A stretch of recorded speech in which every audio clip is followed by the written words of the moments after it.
Welcome everybody to Blerdlines. This is your man Cam. With me, as always, is the other Cam. No nickname this time. as well as. Well, fine. I'm not going to do a nickname either. It's Josh. Fine. And to complete the circle. I'm always the professor. I don't know what those guys are talking about. I'm the professor every day and always. And we are here back talking The Witcher Season 4, the Cavill-less Witcher. But before we get in, like, subscribe, tell a friend, share. See, I did it early, guys. I'm gonna get it. But yeah, so per Netflix rules, all the episodes dropped. D'Angelo, who's our resident Witcher lore person, read the books, played the video game. Cam's also played the video game. I've not finished it. I got my ass whipped plenty of times. It is a challenging game. Yeah, man. Look, it's funny. It's so good. Two, it's not even. I don't want to say so old, but it still holds up. If you start playing right now, you'll still have a good experience of it. And so. But anyways, we now have Baby Hemsworth in the main role now as Geralt. I said Geralt. And this is more like D. You told me this is like the pre-ultimate part of the story right now that we're leading to. Yes. So they renew the series or the season series for a fifth and final season. So this one was covering I believe the fourth book. It's called Baptism by Fire. Baptism of Fire. Yeah, that's the third book. And so they have two more, but I guess they're going to combine the Lady of the Lake and the Tower of Swallows together. But they have deviated quite a bit, and so it's going to be interesting how they finish it up. So, but yeah, this was the first time that we got to see Liam Hemsworth as Geralt of Rivia, and one of the things that they did that was interesting, and I know a lot of people I saw online didn't like it, but I thought it was a clever thing. They redid all of the key scenes from the first three seasons with Hemsworth in the role. They didn't go too far into it. Like it's like a montage, obviously. But he's there.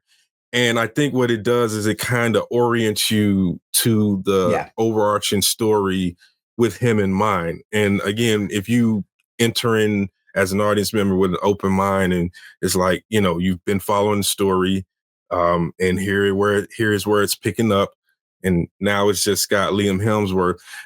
It was a good structural plot or visual tactic for them to use, and so that was a good thing. I don't. From the first episode, it seemed like they were trying to quickly move past Henry Cavill, and I know a lot of people are upset about it. I was reading a lot of the comments online. A lot of people just won't accept Hemsworth. But here's the thing. Geralt of Rivia is not that complex of a character to play. He does have layers in that the way that Cavill, because people were saying, oh, Geralt is quiet, is sort of quiet rage and, grunting and things like that. And I don't know if that's entirely true. And I wonder if those people have actually read the books, because Geralt is very emo in the books, especially with Yennefer.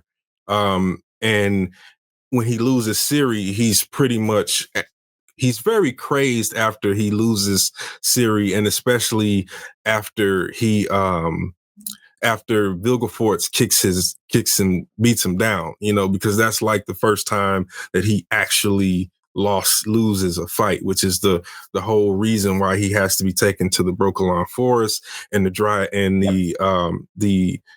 Dryads use their waters to heal him, and it takes them and the combination of Triss and Yennefer's magic in order to get him whole again. But then after that, they go on the sort of classic fantasy adventure where he picks up all of these eclectic fantasy characters along the way. There's the dwarves, there's the gnome, and then we have Regis, who is portrayed by Lawrence Fishburne in the TV series. And I think that what I liked about it was, and it was interesting to see it because I think the choice of swapping him out for all those moments, you're right. It definitely, because what I normally do is like, I'll usually watch the ending episode or whatever the previous season is so I can hop into the next one. So at least have a little bit of a grounding. And it actually wasn't that jarring to go from season 3 to 4.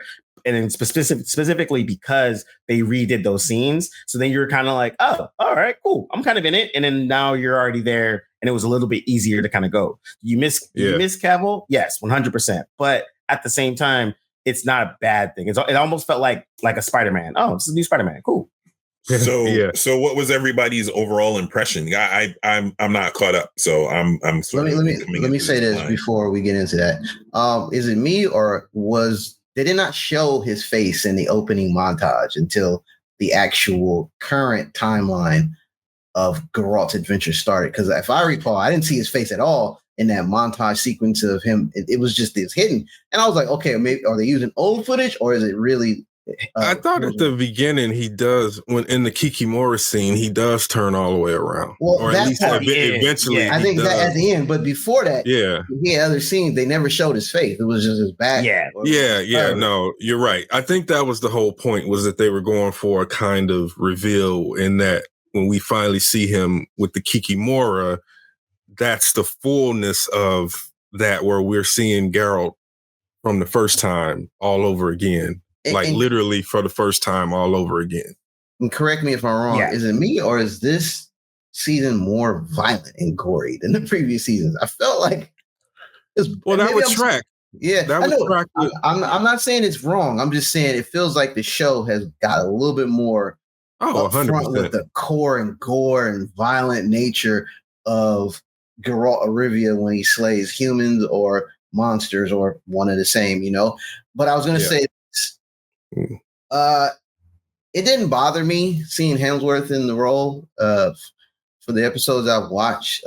Again, I personally think because we have an affinity towards Cavill, because he's kind of like us, a nerd, kind of like he's into it. He's Superman, kind of got. There's a lot of things I think played a part in why we're so upset. Because he read the book. He read again. He's a fan. He played the game. You're right. He's like you said. He's like us. Yeah. So I think more so, fans outside looking in think he's got done dirty, and to be truthful, he didn't. But in a sense, because he left the role, he made a choice. But I don't think that if there's a drop off, it's not that big of a deal because, like you said, the character of Geralt of Rivia, it's not hard to display those emotions. But I also agree with you, D'Angelo. He does display those emotions, especially. I haven't read all the books, but I do see him being vulnerable, especially with his loss to Vilgefortz, especially with his loss of his quote unquote daughter, and him trying to redeem himself. He feels less confident. It's kind of like when I watched Thor when he didn't kill Thanos, and he was going through this so it's the same thing. So there's emotion, there's depth there, but it's not hard. He's traumatized, and Geralt of Rivia being traumatized in that world or post after that, it's a kind of strange thing. Like I saw some people saying, "Oh well, he's not hardly in the season," and again, if you've read the book, you know that Geralt, there are multiple point of view characters, and Geralt doesn't appear as much after that. I mean, he appears as you see him in appearing in the season, but it's about these other characters too. It's about what the witches what the sorceresses are doing and creating the lodge. That's Philippa Eilhart, not Yennefer, but they wanted to give Yennefer more in the show, so that's understandable. She's the lead actress. That's what people don't understand. Like you have to take her story, the one from Philippa, who is a supporting character, and give it to the leading character. This story is about three people, Geralt of Rivia, Yennefer of Vengerberg, and Cirilla of Cintra. Those are the three main protagonists of the story. I will and say the same in the books. The only knock I had, and that's just because of me, there's a lot of characters that, because I was so far removed from watching season 3, I was like, man, who is this character? I had to look it up. I was like, oh, okay, this is who this is. Some of them rung a bell because one, I am probably 2.5, 3 years from playing The Witcher 3 and over a year watching last season's Witcher. And I was just like, damn, I do extra homework. It's not a bad thing. It's just, that's on me. It's a lot of characters you're introduced to. Hey, it's a fantasy world. Fantasy worlds typically have lots of characters with lots of names and titles that I was like, who are hard to pronounce. Who is this? Who is this witch? Where is she? I was like, okay. And then I started to get caught up. So, so I guess another question that comes to mind is, do you feel, to Cam's to the point that Cam just made, do you feel like the 2-year layoff? I mean, it seems like all shows are doing multiple year layoffs and holdovers to make the show. Do you feel like a 2-year layoff dimmed any of the momentum that the show had previously? I mean, between losing Cavill and then 2 years in production, it doesn't feel like it. To be honest, just sitting as an audience member, like it felt like any other show that goes from its 3rd season into its 4th season. The only difference is we have all of this pre-premiere activity that is going on, between Cavill leaving, Liam Hemsworth stepping into the role, and then the 2-year gap between the 3rd season and the 4th season. And the 3rd season was very maligned, partially because they did that really silly thing of releasing it in 2 parts, which didn't make any sense. And they didn't do it like 4 and 4. It was like 5 or 6, and then the last 2 or 3 episodes. It was a very silly strategy, and it was like a 2-week wait before they released them. So a lot of it, there was a lot of burned bridge at the end. So of season 3, because people knew Cavill, that was his last season, because it was announced before season 3 premiered, which I thought was a kind of a silly thing to do.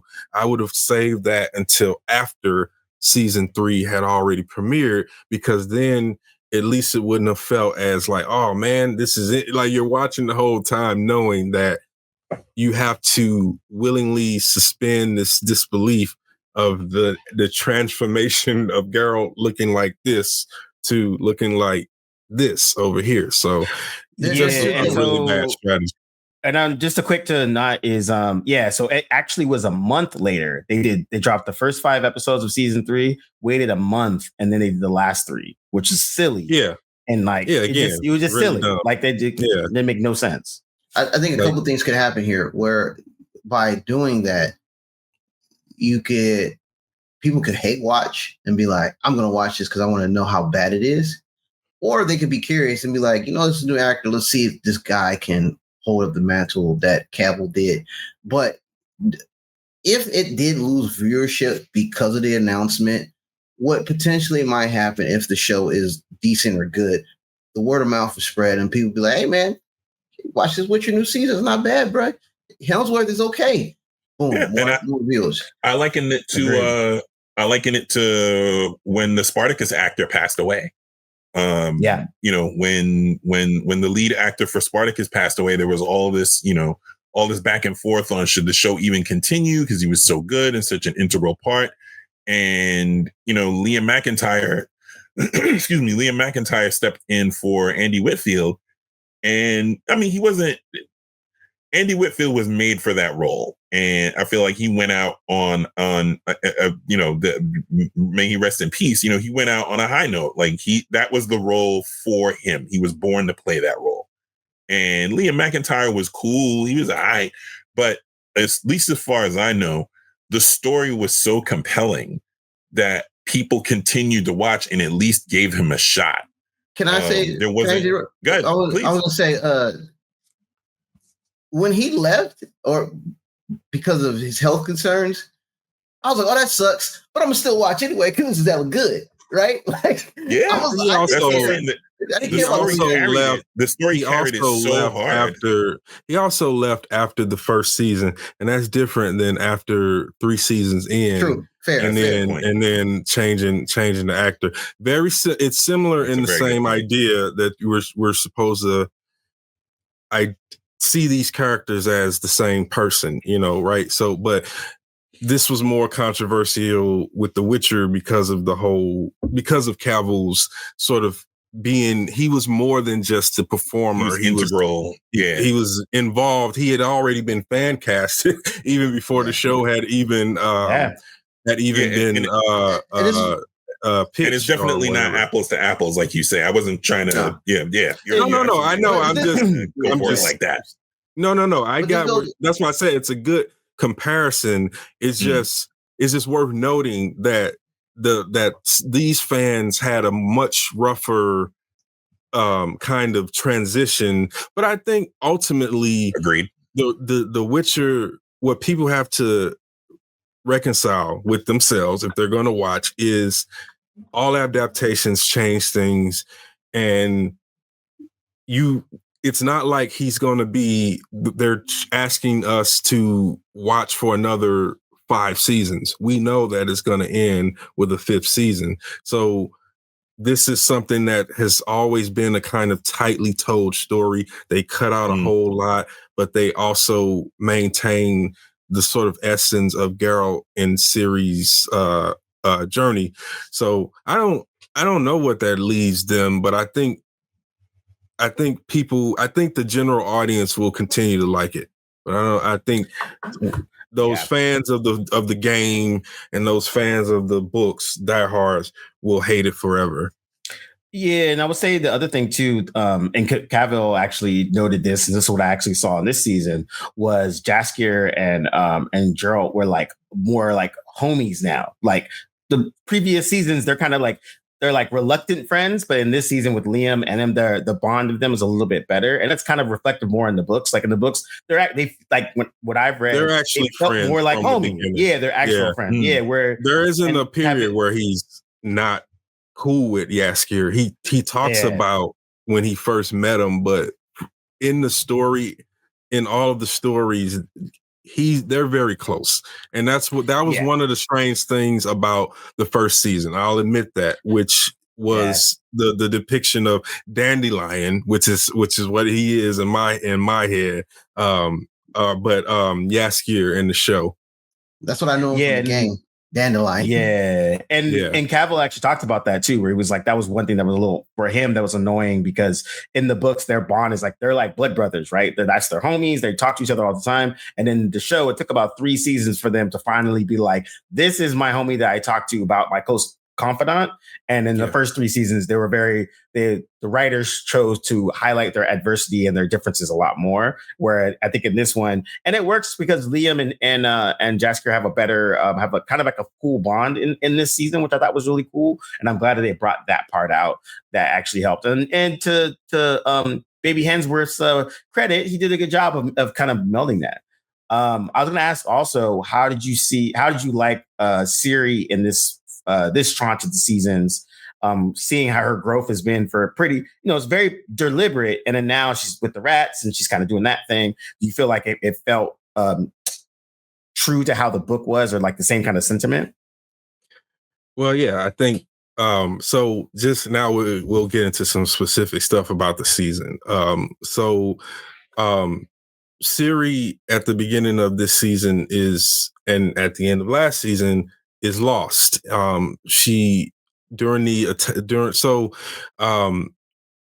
the books and in the show, there's an event called the Thanad coup, and that's basically when the mages all convene. This is after Nilfgaard has already started invading all of the northern kingdoms, but they were halted. And we saw that in the show. They were defeated. Nilfgaard was they were basically stalled in Sintra. And so then the mages met, and what we find out is that Vilgefortz and several other mages were actually working with Emperor Emir the entire time. And so they were deliberately undermining their efforts to stop him and making sure that the Brotherhood fell. That was what Vilgefortz was doing. And so at the end of season 3, as Geralt and Ciri are leaving Thanat Island, they're confronted by Vilgefortz, who wants Ciri, who wants her power. And Geralt and he fight. It goes horribly bad for Geralt. I mean, really bad. So to the point where, again, because of Geralt, who he was and who he's been, Vilgefortz is a mage. So it's like all the mages he had encountered up until that point, you wouldn't think none of them could stand toe to toe with Geralt. And that's the same in the books as in the show. But Vilgefortz is not any ordinary mage. He was trained as a druid. He was a mercenary. He basically has all the different levels of sorcery in that world that are possible. He's mastered. And so when he fights Geralt in the book, it's implied that he's not using magic, and yet he's as fast as a witcher. But ultimately, and in fact, Geralt only saw in that fight one opportunity to attack him and actually land a blow. And when he tries, he misses. And that's when Vilgefortz puts him down. And so after that, Ciri, in the show, Ciri runs to Tor-Lara, which is a tower of the Gauls, and it's a beacon of a great power. And so Vilgefortz chases her there, and she somehow manages to open a portal with just her raw primordial power, and she slips through to a whole nother part of the continent, like a whole other part. And Vilgefortz gets all messed up. Half of his face gets burned and his eye gets junked up. And so they pick up with season 4 in the next book with Ciri having come across these characters called the Rats, who are basically these thieves, and they're like prowling the continent while Nilfgaard and the Scoia'tael, which are the elves, they're all fighting, and the northern kingdoms are fighting. And she takes on the identity of Falca. She calls herself Falca, and of course, Falca has been mentioned in the show as being an elven princess who basically lit the continent on fire. She basically was a warlord, basically. But that's what humans tell of her. And so in that whole thing is her kind of coming of age, because this is the first time where she's on her own. And so they do a good job in the show of depicting that when she says always lost, never found, that's kind of the inverse of the thing that her, Yennefer, and Geralt always say to each other, never lost, always found. So now she's saying always lost, never found, because she thinks that Geralt and Yennefer are likely dead, or even if they're not dead, they think that she's dead because she's nowhere to be found. And so slowly but slowly, she becomes a part of this group, and, they're just like a gang of bandits. She becomes close to Missile, who's basically becomes her like lover. And so I saw some controversy about that. Yes, her and Missile get it on in the books too. So so Ciri definitely has her lesbian relationship in the book as well. But it all ends really bad, and you see it at the end of this season. It really ends terrible for them. They commit some crimes, and they end up making a lot of noise, and as a result, they get this character called Leo Bonhart put on. I was about to ask about him. Who the heck is this dude? Because he looks like he can fight. Played brilliantly by Sharto, what's his name? District 9. Oh, that's him? Yes. Is it Sharto? Wow, I didn't realize that was. Somebody tell me his name. How do you pronounce his name? Keep talking. I got you. But anyway, yeah, tell me how you pronounce his name. But anyway, he plays Leo Bonhart, and Leo Bonhart is a character I've been looking forward to for a long time, because he is the probably the worst of all the Witcher villains. Sharlto Copley. Sharlto Copley. Yes, yeah. He does excellent as Leo Bonhart. So Leo Bonhart in the books is a bounty hunter of great repute, and he's the cousin of this noble merchant called I think his name is Haga Novel. It's something hard to pronounce, but actually Yennefer referenced him in the last season, so we may see him in the next season. But Bonhart basically is put on the rats. They want them gone and taken out. He ends up finding out or deducing that there's something different about Falca. And so he specifically wants to fight her. And so he sets up a trap. They fall into it. They get there in the show. I can't remember how it worked in the book. I think in the book, she leaves them, I think the same in the book, and then finds out that Bonhart is setting a trap for them, and then they fall into the trap, and Bonhart just does them in really, really bad, something bad. But I skipped over one important character thing about him. Bonhart is reputed for having killed, as he claims, at least 2 Witchers. Now, in the books, this is highly dubious and most likely not true. See, in the show, and this is something I did not like, in the show, they had the first scene we see him in is him having lured a Witcher with a contract.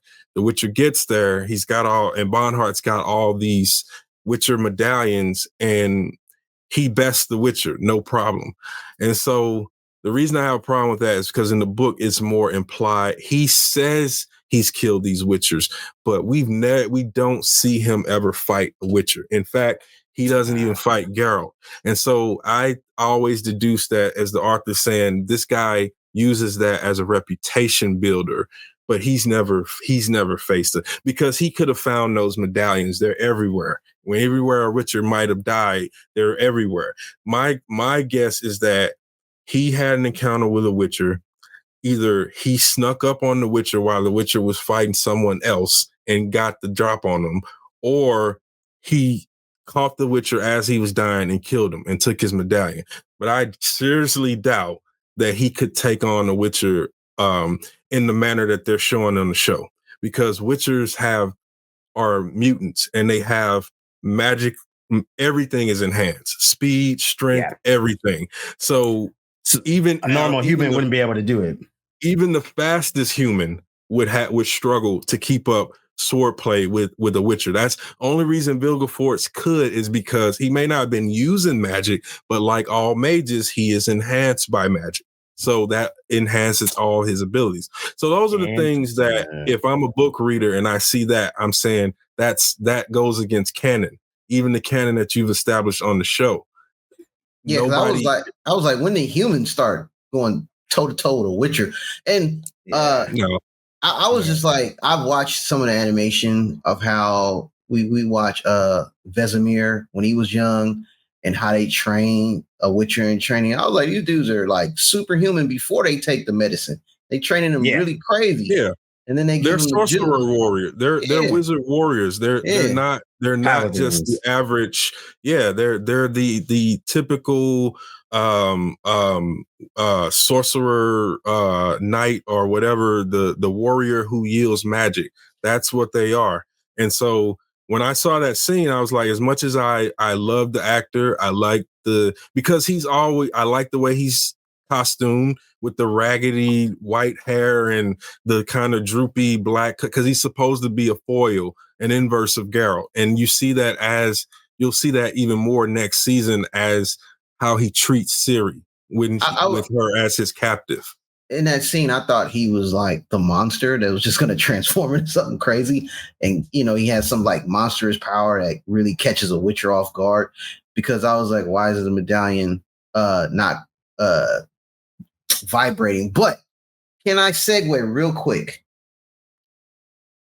So my impressions of Regis is from the game. I know he's in the books, Blood and Wine expansion, and in the game they're friends.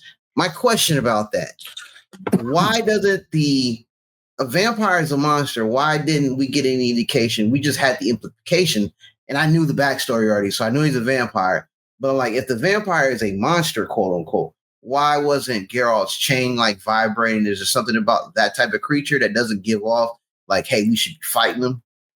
So I was gonna ask vampires in the books and in the lore, because that's addressed in the books. When Regis finally does, because it kind of happens similar to it does in the show, but vampires, especially one like him, are extremely powerful, and their magic is kind of beyond what the conventional wisdom witcher's abilities is shielded against. They do have the ability to fight a vampire and win, but the older the vampire and the more elder, the more tougher it is for them, and most of the time that's a losing fight. They're vampires. So Regis has the ability to make himself not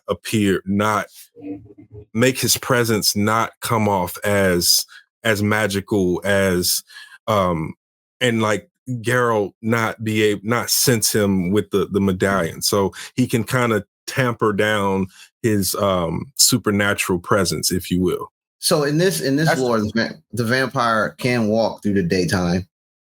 Yes, that's in that lore, vampires move during the day. Yeah. So in the game, I never saw Regis in the daytime. It was always night. So I was just assuming he falls in the same category as all the other traditional vampires of moving at night. And he did break some stereotypes made by the humans in that world about what can and what cannot happen with the vampire, which you tend to believe, because she was like, "Can I put onions and garlic?" He was like, "Nah, that's not gonna help you." Plus, he was like, "I'm an older, higher vampire." But my second question is, I love the way he worded that. Like, no, that's not gonna help you. Like, if I really wanted to pop off, there's not many things y'all can do to stop me. So the cool thing about this vampire is that he had a traumatic experience, which makes his character more compelling to humans who are, I guess, doing righteous, and he tested them by giving them the mandrake and whatnot. But the thing is, though, when did Geralt know he was a vampire? Like, what was the giveaway? Because Geralt was like kind of suspicious after the drink, but then he kind of knew, like, okay. I think then we start seeing stuff. I think Geralt always sensed there was something odd about him. I mean, they found him in the cemetery. Yeah. When he's a barber surgeon, he's hanging out in the cemetery. Like, that's odd, even in that world. So Geralt always assumed that there was something odd about him. But remember, this is Geralt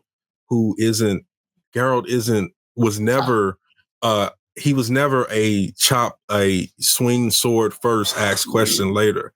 And he has always understood the difference, the true subtlety of what makes a monster. Because remember, he said that even sometimes humans are the worst monsters. So Geralt at this point doesn't just assume that just because a creature is a certain creature that they are necessarily a monster. He is the most nuanced in that thinking. Well, I was just wondering, like, when did he know he wasn't a human? Even though he knew something was off, but a vampire is a distinct, quote unquote, creature that, has all these powers, where he didn't feel like he had to tell his friends. Like, I can't remember when in the book exactly what moment he says that he knew it, but the implication is that he understood that Regis was something somewhere earlier than when Regis reveals it. Like, he knew, but he was keeping an eye. But again, it's supposed to speak more about Geralt's character at that point. How was Lawrence Fishburne as Regis, by the way? Like, how was his performance? Because I know that there was a little bit of a to do with his faux British accent. So it actually wasn't. It wasn't British. That was my bad. I said that because it sounded like that in the.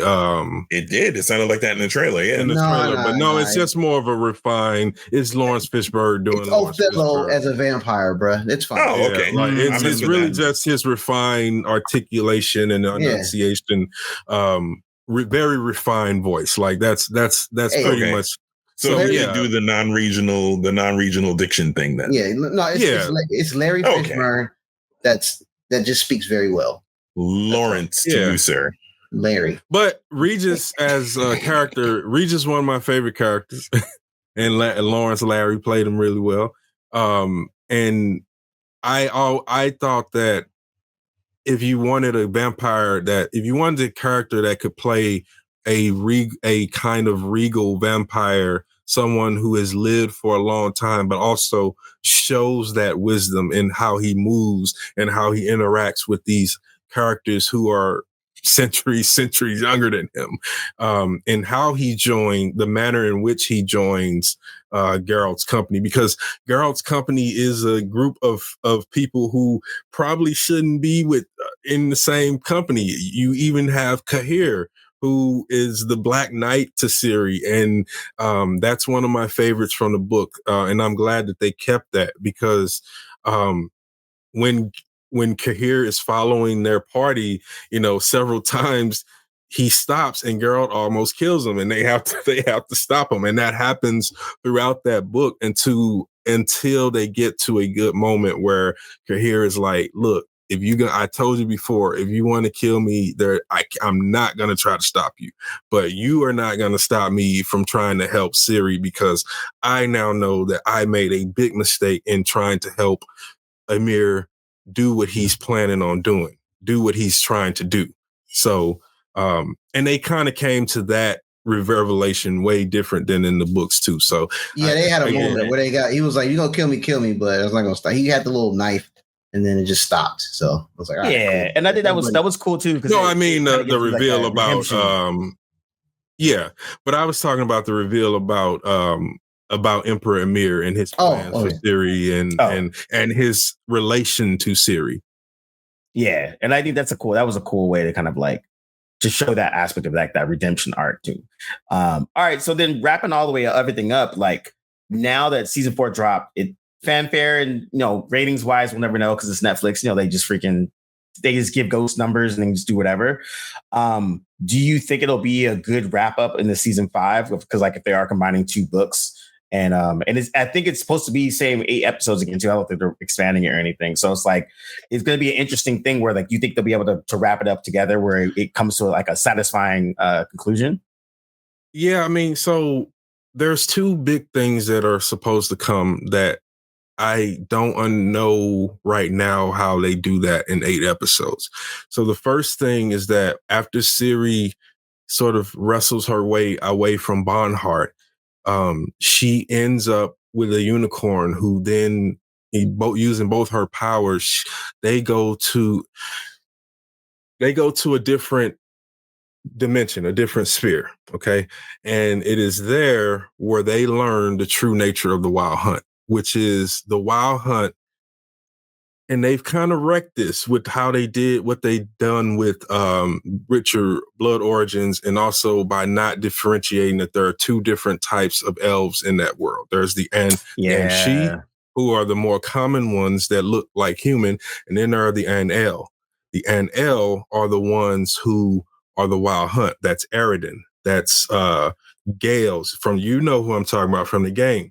And so the Anel, they are like the dark elves from mythology. They don't look more like, they're tall. They have the high cheeks. Avalok, that's another one. And Avalok and so Lara Doran. And so they didn't make that distinction. So in that next part of the story, when Ciri goes and she ends up in the dimension of the Anel, she meets King Oberon. She meets Avalok, and so she learns that they've been going to war with the unicorns because they're stealing the unicorns' natural power to travel between dimensions. And the Wild Hunt they got it wrong. Remember, you heard a character say it's an omen that means war. Well, actually, the Anel were using the wars that were happening to enter that dimension and kidnap humans and take them back and make them slaves.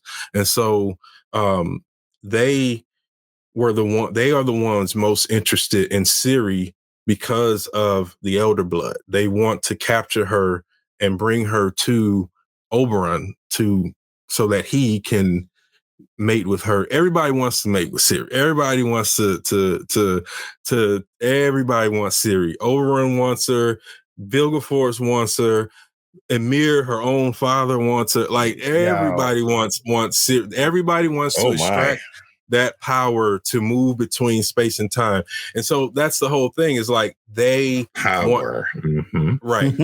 So yeah. So again, so I don't know how they get there, because Blood Origins had Eridan in some weird left off in some weird place, and they are sort of depicting the Wild Hunt as demons, but they're just elves. They're very powerful elves, but their armor is more smoke and mirrors than it is like, because when Eridan takes off his helm, he's big, but Geralt can handle him. He's not like that. He's just very powerful. So the game gets it right. I don't know how the show is gonna show us that, because that's really the extent of the Wild Hunt in the books. There isn't no big battle or anything like that. We learn that they've been kidnapping humans and they want Ciri, and that's pretty much it. And they've been at war with the unicorns. So yeah, I gotta finish this game now. So much stuff to do. Can I say something quick about the game? The game came out in 2015. It is one of the greatest open world games that ever came out on console. If you haven't played it, it is the reason why people were upset at Cyberpunk 2077, because it's from the same company on its release. Now, Cyberpunk 2077 has become the game that we all expected of a what is the CD Projekt Red company game. Mm-hmm. And I was mad at myself for having The Witcher in my backlog for like 2 years. Played it and I couldn't put it down because same here. I had it in my backlog for about 2 or 3 years. Finally got same story. Played it, couldn't put it down. Yeah. I was upset that I hadn't played it when rode the hype. But it's a brilliant game. The score is amazing. It has one of the best scores ever. Like when you're playing the game, and even when you're just at the pause menu, when you go from different places on the map, the score changes and it's different and idiosyncratic to that place or culture. I will say this too. This is one of the few games that your decisions do change the outcome of certain situations. Yes. And it can be the smallest detail that you do early in the game that comes back to maybe bite you in the butt 80 hours later. You're like, hold on. Especially your relationships with Ciri, Yennefer, and Triss. Yep. But especially for your relationship with Ciri. Because the way you treat her could determine whether or not the world is saved, or if it's crazy. And I didn't know that until like I was always doing the whole father-daughter because it just seemed natural. Like I was like, why would he treat Ciri bad? Like after all the stuff they've gone through, why would he just be dismissed? So I always got the right ending. I'm always curious about the Nilfgaardian ending, but I just can't bring myself to do that one.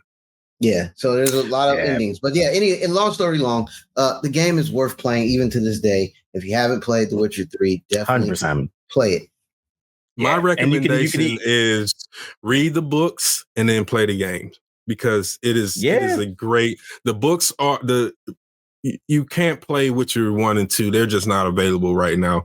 But Witcher 3 is kind of like a direct sequel to the books. Like I wouldn't even. I think you can even ignore a lot of the stuff that happens. And actually, they're remaking The Witcher, the very first game, Yeah, I heard remaking it about onto the that. Unreal Engine, so that could be an interesting thing as well. But go ahead, Cam. I will say this: in the beginning of the game, when you start to play the game, there are things you have to answer that are related to the first and second game that I had no clue of.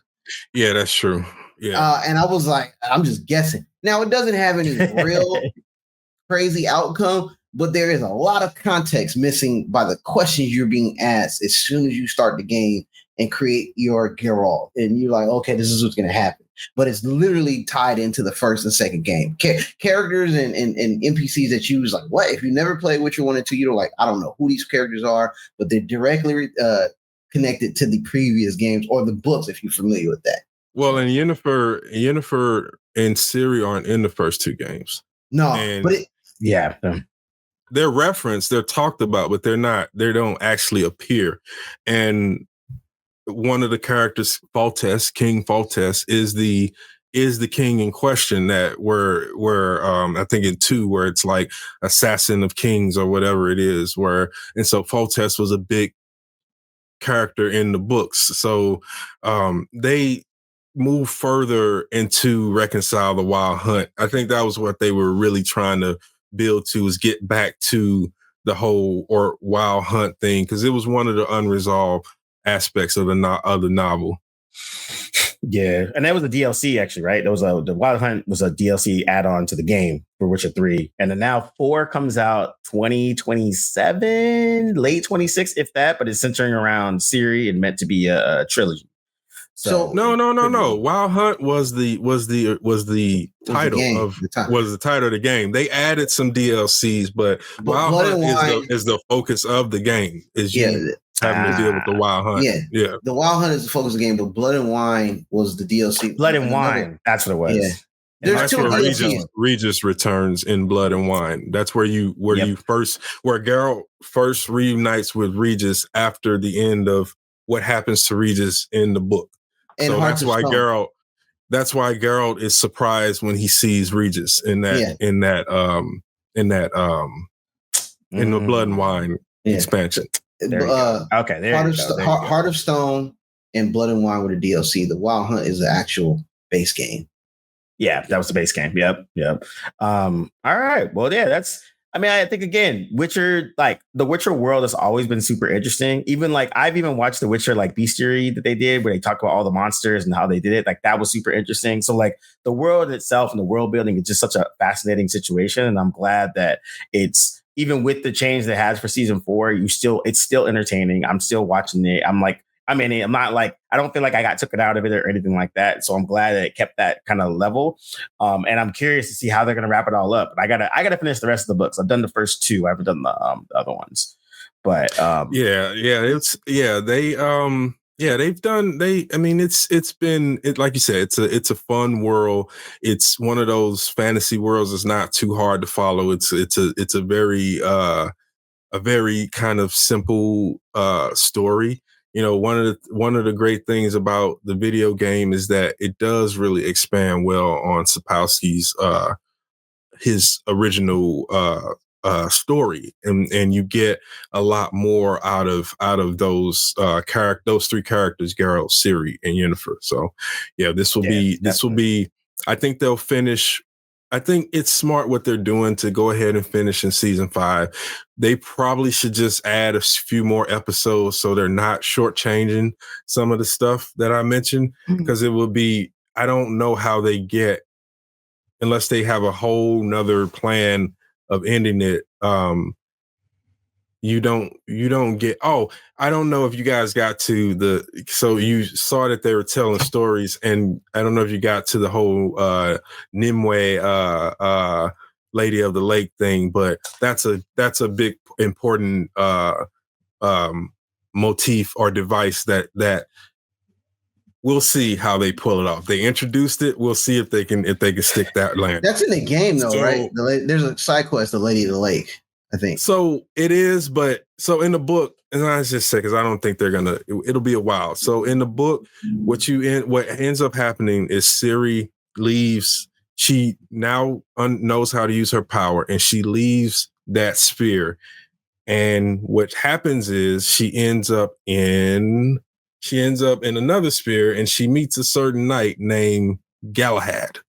And so basically it ends with her being, and Galahad sees her where? On the lake where she lands. And so basically it's another fantasy story that pivots back to our real. So basically saying that epoch of the continent and all that stuff may have influenced the Arthurian legends and all that stuff. Mm-hmm. So basically it's implied that Ciri married Galahad for a time, and that she spent some time in Arthur's kingdom, and she may have even been like some of the other figures of magic that we the legends that we know. But that's kind of where he leaves it. He just kind of like, you're like, she goes to a new sphere and she's like, where is this? And kind of looks like where I just came from. And then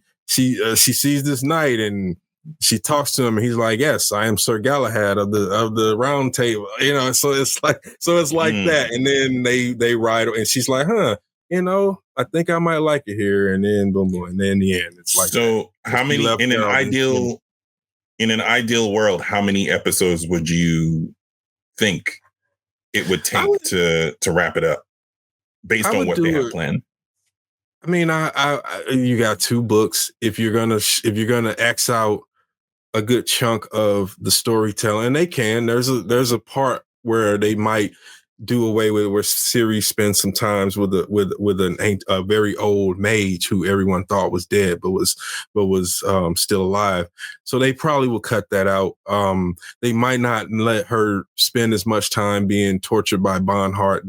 That's like a very big thick chunk of that book, and it goes on. I mean, he takes her from like town to town, and like it's. I don't see them going as far with that because it might just be too hard for them to show all of that brutality being inflicted on. It's the whole woman. We got enough violence against women in TV, so I think getting it over the point that yes, he bested her. Yes, he kind of murdered her friends and made her watch it, and did all these nasty things to her. I could see it maybe going on for a couple episodes and then they get to that. So at most I would say 13, but if they really want to do it justice, then just do 2 parts and do like 16. Yeah, I could see that. I could definitely 2 parts of 8 will make more to wrap a lot of things up. All right. Okay. Well, that makes sense. Well, that was Witcher season 4 plus video game plus books, put them all together because I think it was great and important that we add that context for where this show is going, because a lot of people haven't read the books, but the people that have certain gripes that are justified, unjustified, doesn't really matter. But you basically have a sense, even if you played the game and even didn't beat it, you still have a good sense of where the show is going and what they're trying to show. And I think that for me, that was the part that like, I read the first 2 books. I played the game, haven't beat it, but also watching it, I'm still entertained in it. D, you want to get that final word? I was just gonna say one thing, and that is, if you still just like sword fighting and magic using and monster slaying, it still hits all those things. It does all those things still well. And Liam. For all whatever people feel, he still has the footwork in terms of the choreography. He ain't as good. He's not as good as Cavill, but Cavill is kind of a special animal when it comes to how he is. But Liam, from what I saw, still looked decent, and overall, it's still a fun monster mash magic and all the hits of the greatest hits of fantasy and all that stuff. Yeah, I was gonna say read the books because it's gonna be quicker than you playing the game. Yeah, basically, 100%. Pretty much. I mean, yeah. Because I read the first 2, which were super fun and enjoyable and like a quick read. But that bestiary matters in that game, man. You have to read that bestiary. If you have to, I fought Jenny of Old Woods for like, who is like a wraith. I fought her. She's a contract. I fought her for like 2 or 3 weeks, not realizing that I was using the wrong sign. I was using the wrong sign. She was giving me the 2-hit death. Hey, before we get off that, we saw him use the right magic in the show. Or right. Yes. Yeah, he did. It shows the level, the right sign. Yep. And it just shows the levels of that game because and it was funny because when I first started playing, you guys both warned me. They're like, "Yo, you could not do the main story for like hours on end and just for a whole year. Side questing yourself, and you could literally just be in the world for a year and not even touch the main story, and that could be the game itself. That's how big and massive. There's still like a whole thing of monster contracts from my original game that I haven't done. Like there's so many monster contracts. That's why you could just literally go do monster contracts, go search for like crazy armor, like hunt down legends, solve little disputes. Like there's so much you can do in that game and still not touch the main quest. There's a side quest where I found out Vizimir has a former lover in that game, and it's a small side quest. And I never got to that side quest because Vizimir. I never, because Radovich is the king of Redania in that, and so Vizimir was his dad. So I never got to anything that mentioned Vizimir from what I could remember, other than the stuff with Radovich. Yeah, so Vizimir, it's a small, and I'm going to be quick. It's a small side quest that if you do not pay attention, you can pass. It's not even a major side, it's just a small one, but there's a couple lines of dialogue where a certain character reminisces about their former lover, and it's Vizimir. And Geralt is like, huh?